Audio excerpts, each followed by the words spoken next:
Reserve bank അംഗീകരിച്ച എല്ലാ ദിവസവും വർക്കിംഗ് ഡേയ്സിലും രാവിലെയും വൈകുന്നേരവും സ്വർണ്ണവില ഫിക്സ് ചെയ്തുകൊണ്ടുള്ള ഏജൻസിയുടെ കൃത്യമായ കാര്യം നമ്മൾ 23-ാം തീയതി കൊടുത്തു. അത് അദ്ദേഹത്തിന് സ്വീകാര്യമല്ല. അദ്ദേഹം അതിനെക്കുറിച്ച് ഒരക്ഷരം മിണ്ടിയില്ല.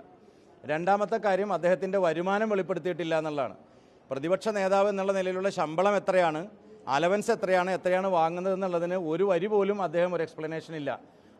അവരൊരു കൗണ്ടർ കൊടുത്തു, ആ കൗണ്ടറിലും അതില്ല. അതിൽ പറയുന്നത് അവർ ഇൻകം ടാക്സ് കൊടുക്കേണ്ടതാണ്. ഇൻകം ടാക്സിൻ്റെ കാര്യം സർട്ടിഫിക്കറ്റ് കൂടെ ഹാജരാക്കിയിട്ടില്ല. അപ്പോൾ ആ വിവരവും അദ്ദേഹം അത് പരിഗണിച്ചില്ല. അതുപോലെ തന്നെ ഫൈൻ്റെ കാര്യത്തിൽ വി ഡി സതീശൻ്റെ വക്കീൽ പറഞ്ഞത് അത് ഇപ്പോൾ ഒരു ഫൈൻ ഉള്ള കാലത്താണ് വണ്ടി ഉപയോഗിച്ചിട്ടുള്ളത്, അത് കഴിച്ച് വണ്ടി മാറ്റി. അപ്പോൾ ആ ഒരു ഫൈൻ അടച്ചോ എന്നുള്ളത് വെരിഫൈ ചെയ്യേണ്ട ബാധ്യത റിട്ടേണിംഗ് ഓഫീസർക്കുണ്ട്. അത് അദ്ദേഹം നടത്തിയിട്ടില്ല. ഇപ്പോൾ ഇതൊന്നുമില്ലാതെ എനിക്ക് തോന്നുന്നത് വളരെ പക്ഷപാതപരമായി ഇലക്ഷൻ കമ്മീഷൻ്റെ ആരോ വിളിച്ചു പറഞ്ഞു എന്നുള്ള നിലയ്ക്ക് ഇത് സ്വീകരിക്കപ്പെട്ടു എന്നാണ് എനിക്ക് മനസ്സിലായത്. അദ്ദേഹത്തിൻ്റെ ഡിസ്ക്രിഷൻ യഥാർത്ഥത്തിൽ ഉപയോഗിക്കേണ്ടത് സൗണ്ട് പ്രിൻസിപ്പിൾ ഓഫ് ലോ അനുസരിച്ചിട്ടാണ്. കൃത്യമായ നിയമത്തിൻ്റെയും നടപടിക്രമത്തിൻ്റെയും പ്രീസിഡൻസിൻ്റെയും അടിസ്ഥാനത്തിലാണ്. അതുണ്ടായിട്ടില്ല. അങ്ങനെയാണ് ഈ നോമിനേഷൻ സ്വീകരിച്ചിട്ടുള്ളത്. ഈ നോമിനേഷൻ യഥാർത്ഥത്തിൽ തള്ളേണ്ടതാണ്. കാരണം 33A വളരെ കൃത്യമായിട്ട് പറയുന്നുണ്ട്. 33A എന്ന് പറയുന്നത് റൈറ്റ് ടു ഇൻഫർമേഷനാണ്. അതായത് വോട്ടർമാർക്ക് സ്ഥാനാർത്ഥിയുടെ അസറ്റ്സിനെ സംബന്ധിച്ചും അയാളുടെ ക്രിമിനൽ കേസുകളെ സംബന്ധിച്ചും അറിയാനുള്ള സ്വാതന്ത്ര്യത്തെക്കുറിച്ചാണ്. അതെല്ലാം മറച്ചു വെക്കുകയും അതെല്ലാം കുറച്ച് കാണിക്കുകയും ചെയ്ത് നുണകൾ മാത്രം എഴുതിയ ഒരു സത്യവാങ്മൂലവും നുണകൾ മാത്രം എഴുതിയ ഒരു നോമിനേഷനുമാണ് ഇപ്പോൾ സ്വീകരിക്കപ്പെട്ടിട്ടുള്ളത്. ഇതെന്തായാലും അത് വീണ്ടും ഒരു ലിറ്റിഗേഷനിലേക്ക് പോകാവുന്ന കാര്യമായിട്ട് വന്നിട്ടുണ്ട്.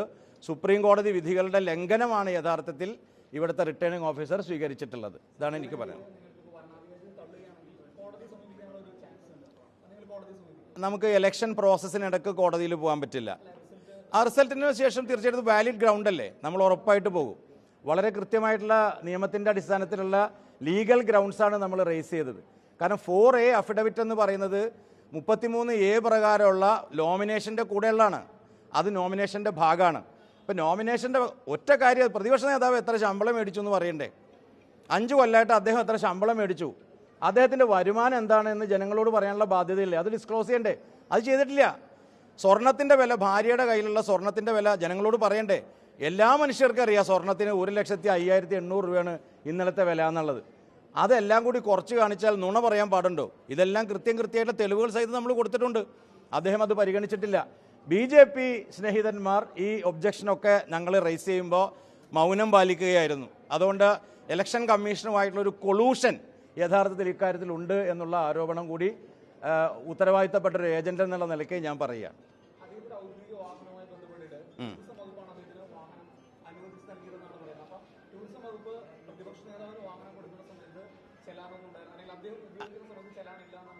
ഉണ്ടല്ലോ, 2023 ജൂൺ മാസത്തിൽ ഒരു ചെല്ലാനുണ്ട്. അദ്ദേഹം അത് ആ വാഹനം ഉപയോഗിച്ചിരുന്നതാണ്. 2025 ജനുവരി മാസത്തിൽ ചെല്ലാനുണ്ട്. അത് അദ്ദേഹം വാഹനം ഉപയോഗിച്ചാണ്. നമ്മുടെ നാട്ടിലെ നടപ്പനുസരിച്ച് എല്ലാ മന്ത്രിമാർക്കും പ്രതിപക്ഷ നേതാവിനും ചീഫ് വിപ്പിനും അടക്കം വാഹനങ്ങൾ കൊടുക്കുന്നത് ടൂറിസം ഡിപ്പാർട്ട്മെൻറ്റാണ്.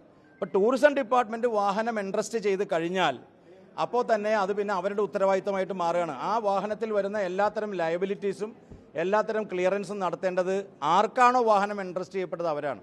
ഇവിടെ പ്രതിപക്ഷ നേതാവ് ഈ വാഹനം ഉപയോഗിച്ചിരുന്നു എന്നുള്ള കാര്യത്തിൽ അവർക്ക് തർക്കമില്ല. രണ്ടാമത്തെ ഫൈൻ്റെ കാലത്ത് അവർ ഉപയോഗിച്ചിട്ടില്ല എന്നാണ് പറയുന്നത്. പക്ഷേ അതിന് തെളിവില്ല.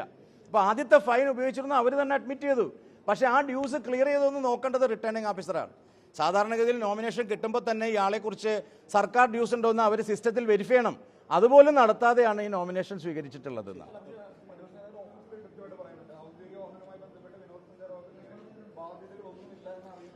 അത് പറഞ്ഞത് ടൂറിസം ഡിപ്പാർട്ട്മെൻറ്റ് ഡയറക്ടർ ഒരു കത്ത് കൊടുത്തിട്ടുണ്ട്. അത് ടൂറിസം ഡിപ്പാർട്ട്മെൻറ്റായിട്ട് വാഹനം കൊടുക്കുന്നത്. തിരിച്ച് ടൂറിസം ഡിപ്പാർട്ട്മെൻറ്റ് ഏൽപ്പിക്കുമ്പോൾ ടൂറിസം ഡിപ്പാർട്ട്മെൻറ്റും അദ്ദേഹവുമായിട്ട് ലയബിലിറ്റി ഇല്ല എന്നാണ് പറഞ്ഞിരിക്കുന്നത്. മോട്ടോർ വാഹന വകുപ്പും ഇദ്ദേഹവുമായി ലയബിലിറ്റി ഉണ്ടോ എന്നുള്ളത് ടൂറിസം ഡിപ്പാർട്ട്മെൻറ്റിന് അറിയില്ല. അത് പറഞ്ഞിട്ടുമില്ല. അതിൽ ഇത്രയേ ഉള്ളൂ അതിൻ്റെ കാര്യം.